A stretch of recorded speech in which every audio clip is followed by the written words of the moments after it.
To understand the relationship between Israel and Saudi Arabia, you first need to know how Saudi Arabia became a country. Exactly 100 years ago is a good place to begin a brief analysis of this region, for it was in 1916 that the British and French, along with Russian backing, signed the Sykes-Picot Agreement during World War I.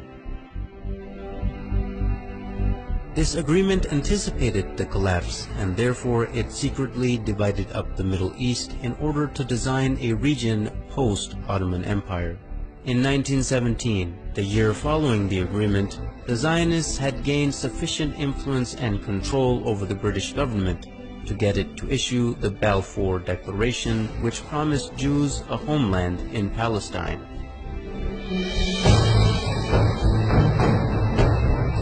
Even though the population of Palestine was at the time 85% Arab and only 7% Jewish.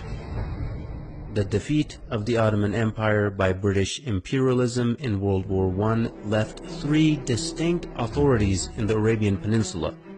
In the west, the Sharif of Hijaz; in the north, Ibn Rashid of Hayl; and in the east, Amir bin Saud of Najd, with his religiously fanatical followers, the Wahhabis. Britain got the most help from the Sharif of Hijaz, who led the Arab revolt against the Ottomans and helped the British defeat them. In return for his support, the British had agreed and promised him the establishment of a single Arabian country from Gaza to the Persian Gulf.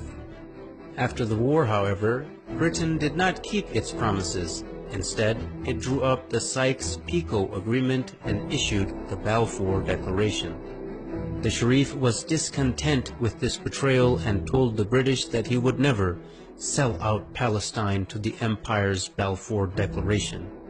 He would never allow the establishment of a Zionist state in Palestine or accept the new random borders drawn across Arabia by British and French imperialists. At this point, T.E. Lawrence, famously known as Lawrence of Arabia, was dispatched to bribe the Sharif and buy his support. When this didn't work, T.E. Lawrence turned to threats, which were also echoed by the colonial secretary Winston Churchill.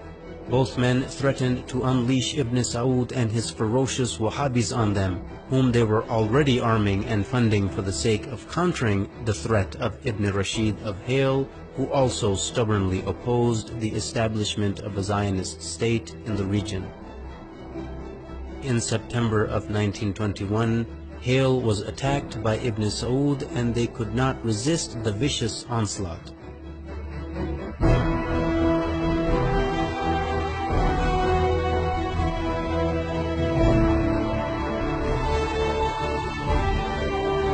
They officially surrendered in November of 1921. Hayl had dissolved into a colony of the Sultanate of Najd. By March 1924, the British realized that Sharif Hussein would not back down, so they unleashed Ibn Saud and his armies on the Hijazi territory as well. Within weeks, the forces of Ibn Saud and his Wahhabi followers began to administer what the British Foreign Secretary Lord Curzon called the final kick to Sharif Hussein and ruthlessly attacked Hijazi territory. By September 1924, Ibn Saud had overrun Ta'if, the summer capital of the Sharif. In mid-October 1924, Ibn Saud captured Mecca, the holiest place in Islam. After losing Mecca, the Sharif had to flee and lose his entire territory to Ibn Saud, ancestor of the current Saudi lineage. In January 1925, Ibn Saud had begun his siege of Jeddah, and the city finally surrendered in December 1925, bringing an end to over 1,000 years of caliphate rule which had begun after the demise of Prophet Muhammad. In February 1926, the new unified Wahhabi state was rebranded by the empire in 1932 as the Kingdom of Saudi Arabia.